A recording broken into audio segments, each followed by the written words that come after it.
अन्नदाता अन्नदाता। नमस्कार, मैं हूं ऋचा शर्मा। आप सभी दर्शकों का अन्नदाता कार्यक्रम में स्वागत करती हूं। किसान का जीवन बहुत मुश्किल होता है। वो अपने खेतों में लंबे समय तक काम करता है, उसका ध्यान सदैव फसल में ही लगा रहता है। वो अपनी कड़ी मेहनत की ताकत पर अपना जीवन व्यतीत करते हैं। ऐसे ही किसानों की प्रगति के लिए हम खेती बाड़ी से जुड़ी कुछ महत्वपूर्ण जानकारियां आप तक लाते हैं। हर रोज सुबह आपके सामने हाजिर होते हैं। तो चलिए कार्यक्रम शुरू करते हैं और सबसे पहले देखते हैं क्या है आज के अन्नदाता में। पशुओं को थैलेरियोसिस रोग से बचाने के उपाय।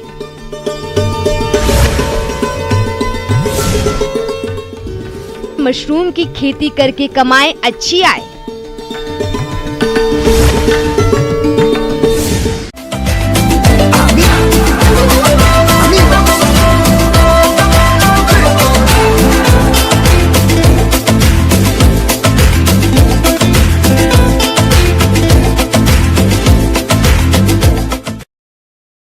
थैलेरियोसिस ये गाय भैंस में होने वाली ऐसी बीमारी है जो थोड़ी सी लापरवाही के कारण हो जाती है। ये बीमारी जूं किलानियों से होती है और जिन पशुओं में इनका प्रकोप अधिक हो जाता है उनमें थैलेरियोसिस बीमारी हो जाती है और ये बीमारी पशुओं के लिए बहुत खतरनाक है। तो इस बीमारी के फैलने के क्या कारण हैं और इसका इलाज क्या है, इस बारे में जानकारी के लिए देखिए कार्यक्रम की ये प्रस्तुति।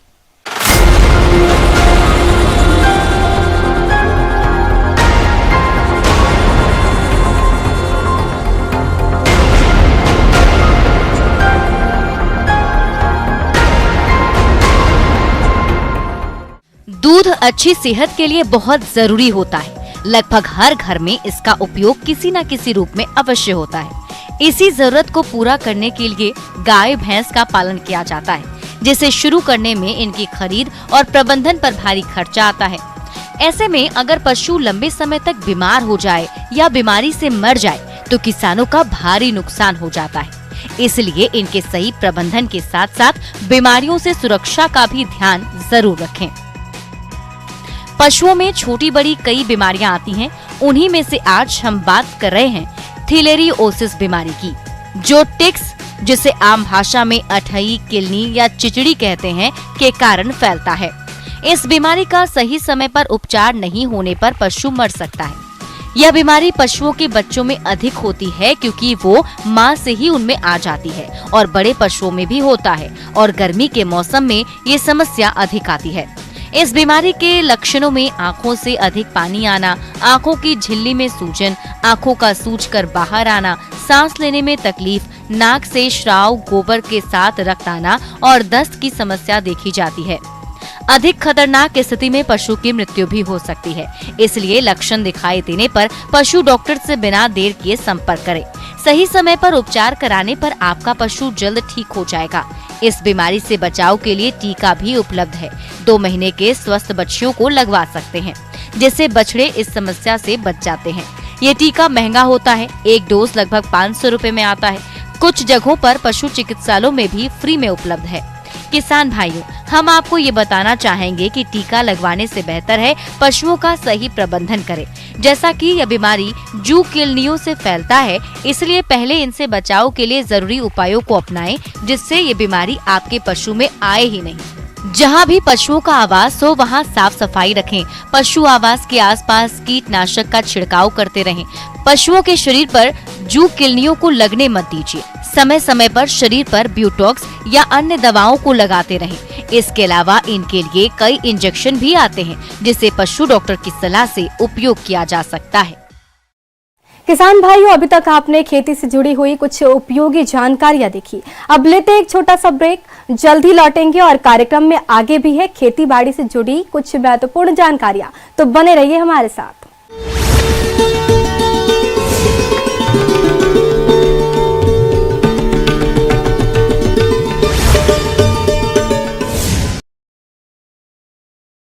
देश लौट रहा है। अगर राजस्थान की बात करें तो अब तक 800 से ज़्यादा छात्र घर पहुंच चुके हैं। राजस्थान सरकार के 2 मंत्रियों टीकाराम जूली और सुभाष गर्ग और राजस्थान फाउंडेशन के आयुक्त धीरज श्रीवास्तव अपनी पूरी टीम के साथ एयरपोर्ट से राजस्थान हाउस तक डटे हुए हैं। इसी कड़ी में आज सुबह 5 छात्र दिल्ली पहुंचे और उन्हें घर भेज दिया है। और अब हमने एक इनोवेशन और करके QR कोड सिस्टम लागू कर दिया है, जिसमें उतरते ही प्लेन से वो स्टूडेंट अपना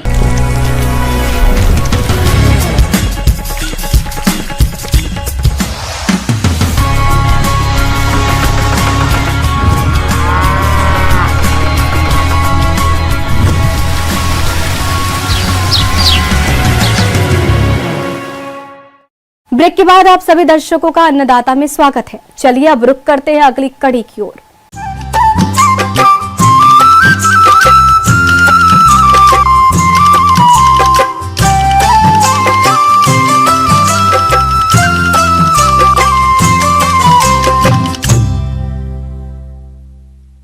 आज दिन प्रतिदिन खेती की जोत का आकार कम होता जा रहा है। ऐसे में कुछ किसान सामान्य किसानों से हटकर अधिक लाभ कमाने के लिए मशरूम की खेती करने लगे हैं और अच्छा लाभ भी कमा रहे हैं। और इसी लाभ को देखते हुए जो किसान ऑयस्टर मशरूम की खेती करना चाहते हैं तो वे कौन कौन से पहलुओं को ध्यान में रखते हुए खेती करें, इस बारे में जानकारी के लिए मिलते हैं विषय विशेषज्ञ डॉक्टर अनीता तिलवारी से।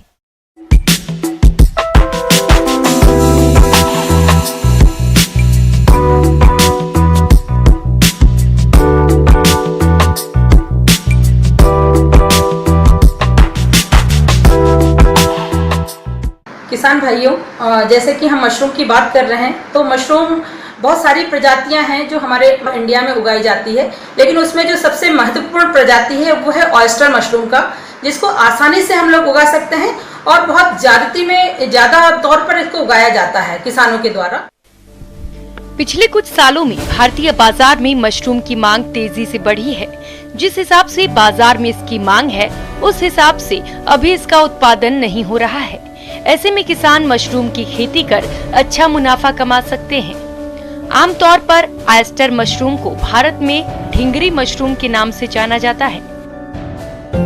इसकी बहुत सारी डिफरेंट प्रजातियां हैं जो कि हम लोग उगाते हैं, जिसमें फ्लोरिडा है, सरजोर काजू है, ऑस्ट्रियोइड्स है, सेप्रियडस है, फ्लेविडेटस है एंड सिट्रिनीलिया बिलिएटस है। तो सबसे ज्यादा जो प्रजाति उगाई जाती है वो फ्लोरिडेटस फ्लोरिडा की उगाई जाती है। उसी के साथ में कुछ और भी जो उगाई जाती है, जैसे सरजोर काजू है, उसको भी लोग उगाते हैं, लेकिन सबका अपना अपना टेम्परेचर होता है कि किस टेम्परेचर पे किस तरह का हम लोग मशरूम को उगा सकते हैं। ऑयस्टर मशरूम में दूसरी मशरूम की तुलना में औषधीय गुण भी अधिक होते हैं। इसकी खेती के लिए भूसा, पॉलीबैग, कार्बेडाजिम, फार्मलिन, स्पॉन आदि की जरूरत होती है। ऑयस्टर मशरूम की खेती सितंबर से लेकर मार्च महीने तक आसानी से की जा सकती है। सबसे पहले कंपोस्ट बनाते हैं। कंपोस्ट बनाने के लिए हम लोग चावल का भूसा है, हम चावल का भूसा ले सकते हैं, साथ ही हम गेहूं का भूसा भी ले सकते हैं। भूसे को हम लोग रात में शाम को भिगो देंगे। भिगोने के लिए हमें क्या प्रोसेस लगता है कि उसमें एक बेविस्टिन पाउडर आता है जो कि एंटी फंगल होता है, उसको हमें 2 ml पर लीटर के हिसाब से पानी में डालना पड़ता है। साथ ही फॉर्मेलिन होता है, उसको हम लोग 2 ml पर लीटर, 2 ml 1 लीटर में डालते हैं। इस हिसाब से हम कैलकुलेट कर सकते हैं। अगर हम लोग 100 kg का भूसा बना रहे हैं तो 100 kg के हिसाब से इसको मल्टीप्लाई कर सकते हैं, और 1000 kg का अगर भूसा बना रहे हैं तो पर केजी के हिसाब से 1000 kg को भी हम लोग मल्टीप्लाई कर सकते हैं। और भूसा भिगोने के बाद रात भर इसको पूरी तरह से किसी टब में या फिर कोई टंकी भी ले सकते हैं आप लोग, उस टंकी के अंदर इस भूसे को इस तरह से फॉर्मुलेट करके ढक करके पानी में रखते हैं। पूरी तरह से पानी ऊपर तक होना चाहिए इसमें। रात भर भिगोने के बाद 12 घंटे के बाद हम लोग सुबह इसको उस टंकी से बाहर निकालते हैं।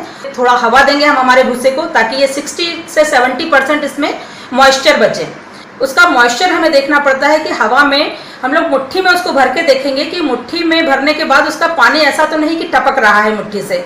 अगर पानी टपक रहा है इसका मतलब कि वो बहुत ज़्यादा, उसमें वाटर कंटेंट ज़्यादा है। अगर पानी नहीं टपक रहा है, सिर्फ उंगलियों के बीच तक उसका पानी जा रहा है, तो ये हम समझते हैं कि हमारा जो कंपोस्ट प्रिपेयर हो रहा है वो बहुत सही तरीके से प्रिपेयर हो रहा है। उसके बाद हम लोग इसमें अपना बुआई शुरू कर सकते हैं। बुआई शुरू करने के लिए स्पॉन होता है, जिसका जो बीज होता है उसको हम लोग स्पॉन कहते हैं। बोने के लिए हमें पीपी बैग्स की जरूरत पड़ती है, जिसमें कि हम लोग एटलीस्ट 5 से 10 केजी तक भूसा जो हमने कंपोस्ट बनाया है वो भर सके। पीपी बैग मतलब पॉलीथीन बैग होता है। उस पॉलीथीन बैग में हमें पहले कंपोस्ट डालते हैं। कंपोस्ट के बाद हम लोग उसमें बीज को, जिस तरह से हम लोग खेतों में भी बीज डालते हैं उसी तरह से हम लोग बीज को इसमें भी डालते हैं। फिर उसके बाद फिर कंपोस्ट डालते हैं, जिसको हम लोग लेयरिंग कहते हैं।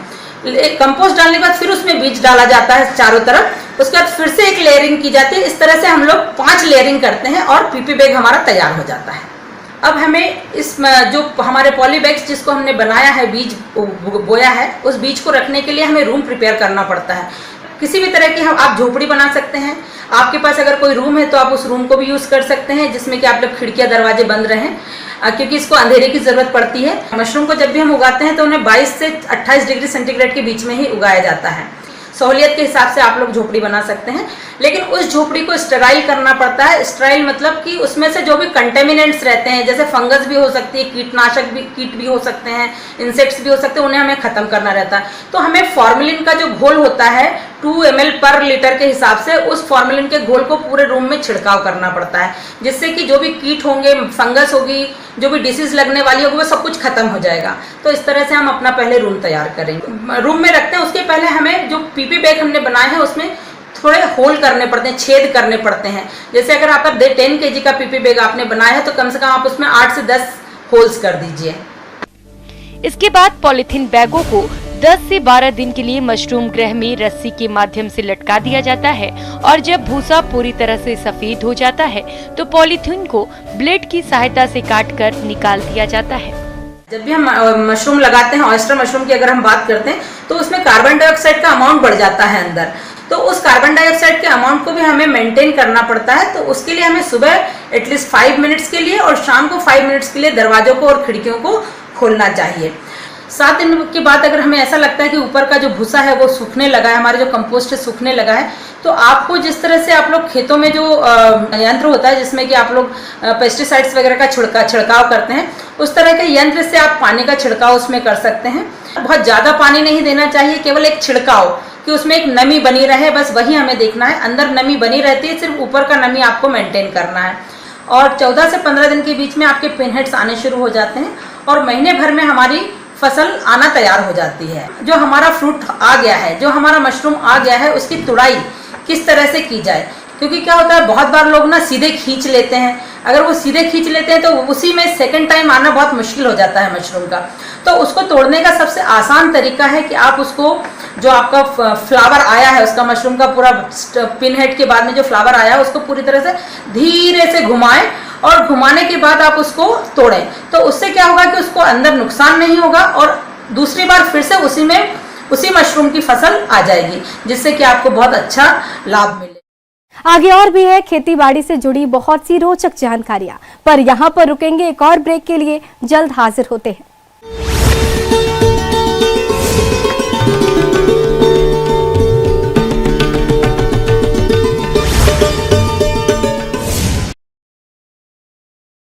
देश लौट रहा है। अगर राजस्थान की बात करें तो अब तक 800 से ज़्यादा छात्र घर पहुंच चुके हैं।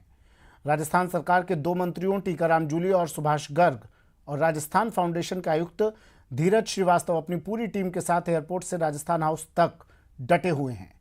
इसी कड़ी में आज सुबह 5 छात्र दिल्ली पहुंचे और उन्हें घर भेज दिया है। और अब हमने एक इनोवेशन और करके QR कोड सिस्टम लागू कर दिया है, जिसमें उतरते ही प्लेन से वो स्टूडेंट अपना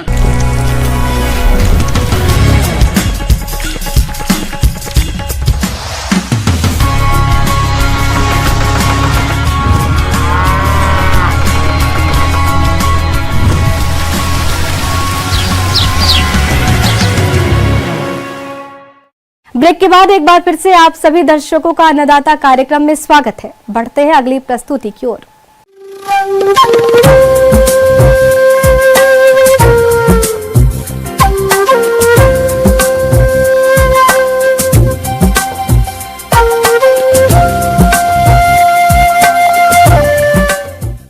मौसम के अनुसार प्रबंधनों पर ही टिकी है आपकी खेतीबाड़ी, इसलिए मौसम पूर्वानुमान और उस पर आधारित साप्ताहिक कृषि सलाह इस प्रकार है।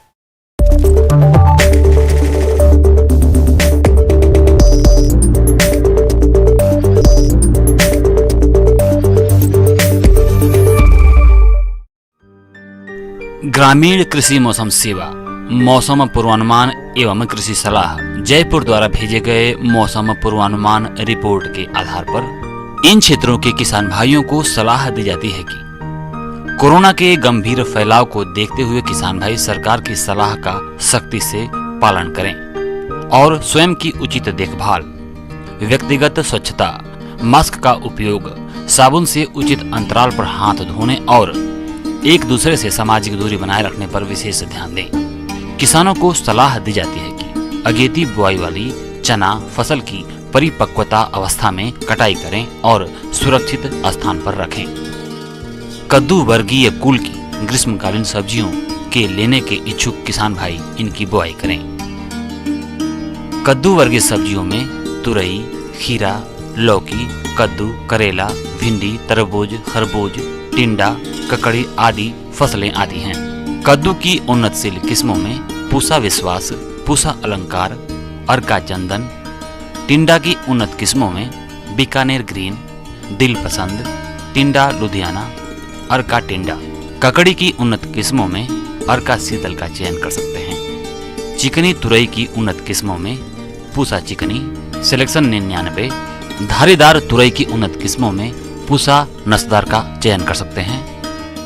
खरबूजा की उन्नत किस्मों में दुर्गापुरा मधु का चयन कर सकते हैं। तरबूज की उन्नत किस्मों में दुर्गापुरा केसर, दुर्गापुरा मीठा का चयन करें। खीरा की उन्नत किस्मों में बालम खीरा, पूसा संयोग का चयन करें। लौकी की उन्नत किस्मों में Pusa summer prolific long, Pusa summer prolific round, Pusa Manjari, Pusa Naveen, Pusa Meghdoot, Arka Bihar का चयन करें। करेला की उन्नत किस्मों में कोयम्बटूर लौंग, पूसा दो मौसमी, प्रिया, अर्का हरित, पूसा विशेष का चयन कर सकते हैं। ग्रीष्मकालीन भिंडी की बुआई शुरू करें। भिंडी में अंकुरण जल्दी करने के लिए 24 घंटे भिगोने के बाद बीज की बुआई करें। किसानों को सलाह दी जाती है कि अगेती बुआई वाली सरसों फसल की परिपक्वता अवस्था में कटाई करें और सुरक्षित स्थान पर रखें। लहसुन और प्याज में थ्रिप्स कीट के प्रकोप की संभावना है। यह कीट पत्तियों से रस चूसते हैं, जिससे पत्तियां कमजोर पड़ जाती हैं और हानि वाले स्थान पर सफेद चकत्ते पड़ जाते हैं। इस कीट के नियंत्रण के लिए डाइमेथेट 30 EC की 1 मिलीलीटर मात्रा प्रति लीटर पानी के हिसाब से घोलकर छिड़काव करें। मेथी की फसल में छाछिया रोग के प्रकोप की संभावना है। इस रोग में पौधे की पत्तियों एवं टहनियों पर सफेद चूर्ण दिखाई देता है। रोग का प्रकोप दिखाई देने पर 25 किलोग्राम गंधक चूर्ण प्रति हेक्टेयर की दर से भुरकाव करें। किसानों को सलाह दी जाती है कि पशुओं को खुरपका, मुंहपका बीमारी से बचाव का टीका लगवाएं।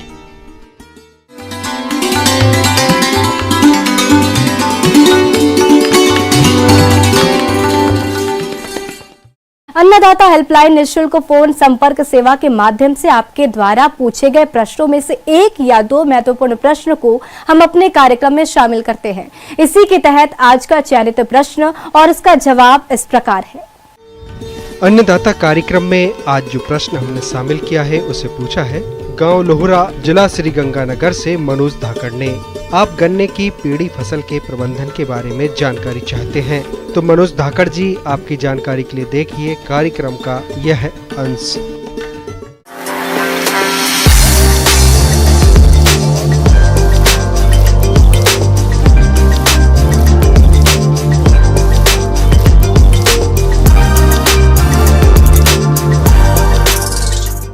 आज किसान भाइयों आपको पेड़ी प्रबंधन की उत्तम तकनीक बताने जा रहा हूं। इसका प्रयोग करके आप अपने गन्ने के पेड़ी फसल का उत्पादन बढ़ा सकते हैं। पेड़ी रखने के लिए 5 बातों पे विशेष रूप से ध्यान दिया जाता है। सबसे पहली और मुख्य बात तो ये है कि फसल की कटाई उचित समय में करें, यानी टेम्परेचर अच्छा हो जाए, आपका 26 से 28 के बीच में आ जाए या 26 से 24 के बीच में आ जाए, तो उस समय इसकी कटाई करनी चाहिए। गन्ने की पेड़ी फसल से अच्छा उत्पादन लेने के लिए मुख्य फसल जब खेत में खड़ी हो तभी से कुछ जरूरी प्रबंधनों को अपनाना होता है और इसमें कटाई के समय तो विशेष ध्यान देने की जरूरत होती है, क्योंकि इस समय थोड़ी सी लापरवाही की वजह से पेड़ी फसल का अंकुरण ठीक ढंग से नहीं होता। तो कैसे करे गन्ना पेड़ी फसल का प्रबंधन जिससे फसल की अच्छी बढ़वार हो और आने वाले समय में भरपूर पैदावार मिले? वो इस प्रकार से है।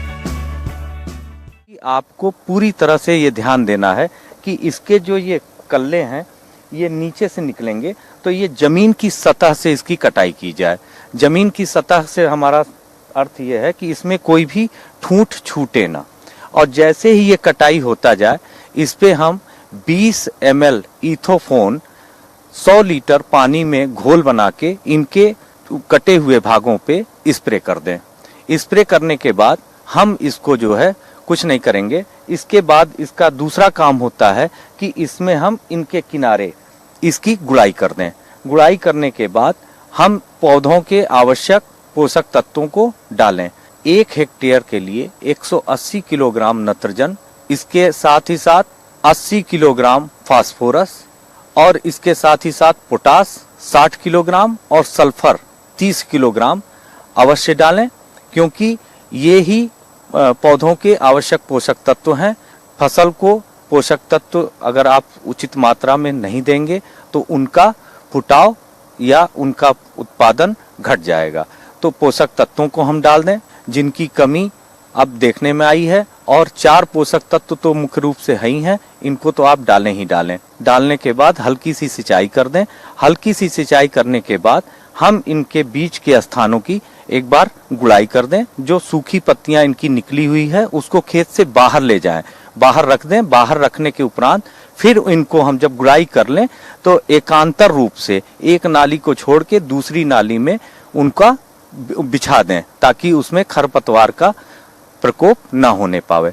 और ये सूखी बिछाई गई पत्तियों पे 4-10G पाउडर का बुरकाव कर दें, ताकि उसमें जो पहले की फसल के कीड़े मकोड़े हैं वो समाप्त हो जाए। नहीं तो वो अपने समय आने पे, उचित समय आने पे वो अपना प्रकोप फसल पे दिखाएंगे।